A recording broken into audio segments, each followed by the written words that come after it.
السلام علیکم ورحمۃ اللہ وبرکاتہ۔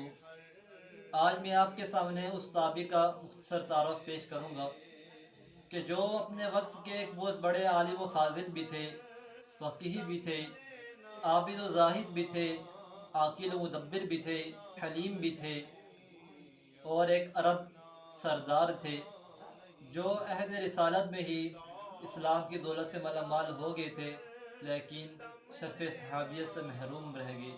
تاریخ اس تابع کو حضرت احنف بن قیس رحمۃ اللہ علیہ کے نام سے جانتی ہے۔ حضرت احنف بن قیس رحمۃ اللہ علیہ کو بہت سے جلیل القدر صحابہ کرام کی شاگردی کا شرف حاصل ہوا ہے، جن میں حضرت عمر فاروق رضی اللہ تعالیٰ عنہ کا نام سر فہرست ہے۔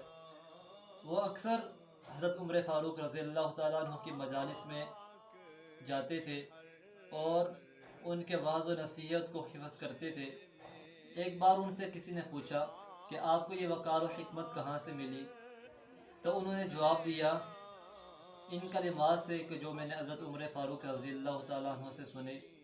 وہ فرماتے تھے کہ جو آدمی ٹھٹا مذاق میں لگا رہتا ہے وہ لوگوں میں اپنی قدر کھو دیتا ہے، اور جو شخص جس کام کو زیادہ کرتا ہے وہ اسی میں مشہور ہو جاتا ہے، اور جس کی لغزشیں زیادہ ہوں گی اس میں حیا کم ہو جائے گا، اور جس میں حیا کم ہو جائے گا اس کا تقوی کم ہو جائے گا، اور جس کا تقوی کم ہو جاتا ہے اس کا دل مردہ ہو جاتا ہے۔ اور ایک دفعہ ایک اور آدمی نے ان سے پوچھا کہ کون اپنی قوم میں قیادت و سیادت کر سکتا ہے؟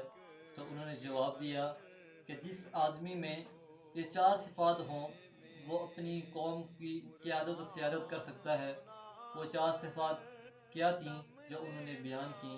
پہلی یہ کہ جس کا دین اس کی ڈھال ہو، اور دوسری یہ کہ جس کا کوئی اعزاز اس کی حفاظت کرتا ہو، اور تیسری یہ کہ جس کی عقل اس کی رہنمائی کرتی ہو، اور چوتھی یہ بیان فرمائی کہ جس کی حیا اس کو برائی سے روکے رکھتی ہو۔ مالک کائنات سے دعا ہے کہ اللہ تعالی ہمیں بھی ان عظیم شخصیات کے نقش قدم پر چلنے کی توفیق عطا فرمائے۔ وآخر دعوانا الحمدللہ رب العالمین۔